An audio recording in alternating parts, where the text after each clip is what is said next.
part, I don't know whether or not you're screaming for respect or attention, because honestly, I get confused sometimes.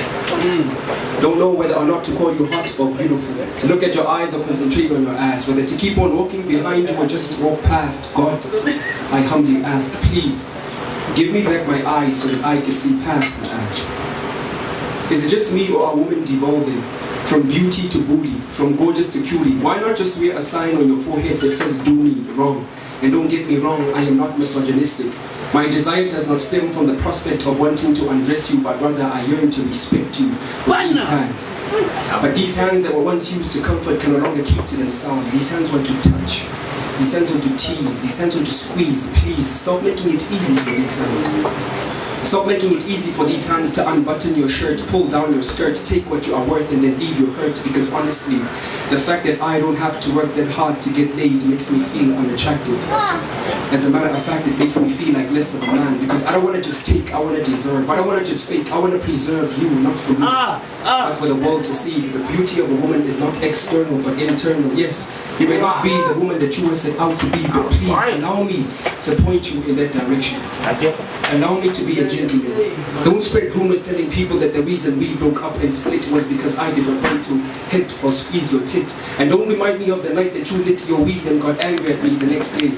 Got angry at the fact that I did not try to take advantage of you while you were high. I'm sorry. It's just that when you wear your short skirt, when you rock your tight shirt, when you expose your private part, I don't know whether or not you're screaming out for respect or attention, because honestly, I get confused sometimes. Don't know whether or not to call you hot or beautiful. Look at your eyes and concentrate on your ass. Whether to keep on walking behind you or just walk past. God, I humbly ask, please give me back my eyes so that I can see past her ass. Past the fact that she drinks beer and smokes grass. Past the fact that she prefers 4 men rather than 1 and is never ready to sell her love to buy fun. But after all is said and done, love for herself, she ain't got none. I watch you run after men that have more money than time to spend. Watch you pretend that you actually comprehend what you're doing. He takes you out to later take you in so he can take off your clothes. At 19, you just sold yourself to a 44-year-old man who probably has a daughter your age. But nevertheless, I watch you walk by, confidently living a lie. You look innocent to the eyes but guilty between your thighs. My sister, what happened to your pride? I'm ashamed to even walk by your side, but I will not give up on you. I will still open the door for you, pull out a chair for you, care for you, tell you that you are beautiful even though you don't appreciate the compliment. I'm confident that you can change. Not every guy wants to undress you. Not every guy is in it for the sex. Honestly, sometimes I want to be both emotionally and intellectually intimate. Sometimes I want to be both emotionally and intellectually intimate, but unfortunately you're not into this type of affection. Starting to fear this type of connection like Rama, you'd rather spread for bread.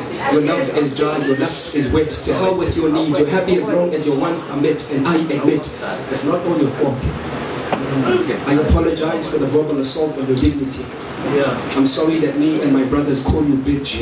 I'm sorry that we dehumanize you, objectify you. I'm sorry that we pay to see you naked and exposed. Our wallets wide open but our hearts shut closed. We buy you enough liquor to drown your self-esteem. Now you're trying to convince yourself that it's not as bad as it may seem, but I bet your mom did not raise you to become a woman without a dream. More often than not, I feel ashamed. More often than not, I feel ashamed to be a man in a society that degrades women. Because today a woman has shrunk to nothing but an object of male desire. She has become the marketing tool to fuel the lust of weak men and steal the innocence of young boys. I remember the first time I laid eyes on Hustlers magazine. I was about 14. I couldn't believe what I was seeing. I knew that this was wrong, but I continued to page along, and you introduced world of high heels and dongs. I couldn't wait to take it to school the next day. Wanted to hear what my friends would say, but eventually mom found it and she threw it away. But ever since that day, I never looked at a woman the same way again. Ever since that day, I wish I never laid eyes on those thighs, because now every time you wear your short skirt, every time you rock your tight shirt, every time you expose your most private part, I don't know whether or not you're screaming out for respect or attention, because honestly, I get confused sometimes. Don't know whether or not to call you hot or beautiful. Look at your eyes or concentrate on your ass. Whether to keep on walking behind you or just walk past. God, I humbly ask, please, give me back my eyes so that I can see past. In the beginning, God created man, and after some time, He saw that it was not good for man to be alone, so He created a woman. And the first time a man saw a woman, he called her Eve. But today when a man sees a woman, he calls her whole. Don't you know that she was made for you? Instead of feeding her mind, you'd rather exploit her behind. Instead of feeding her soul, you'd rather see her on a pole. Instead of helping her make it, you'd rather see her naked. It is for this reason that the same woman who was created for you is now being used to destroy you. And the only way for us men to reverse this curse is for us to realize that we were created to love and lead, not fuck and leave.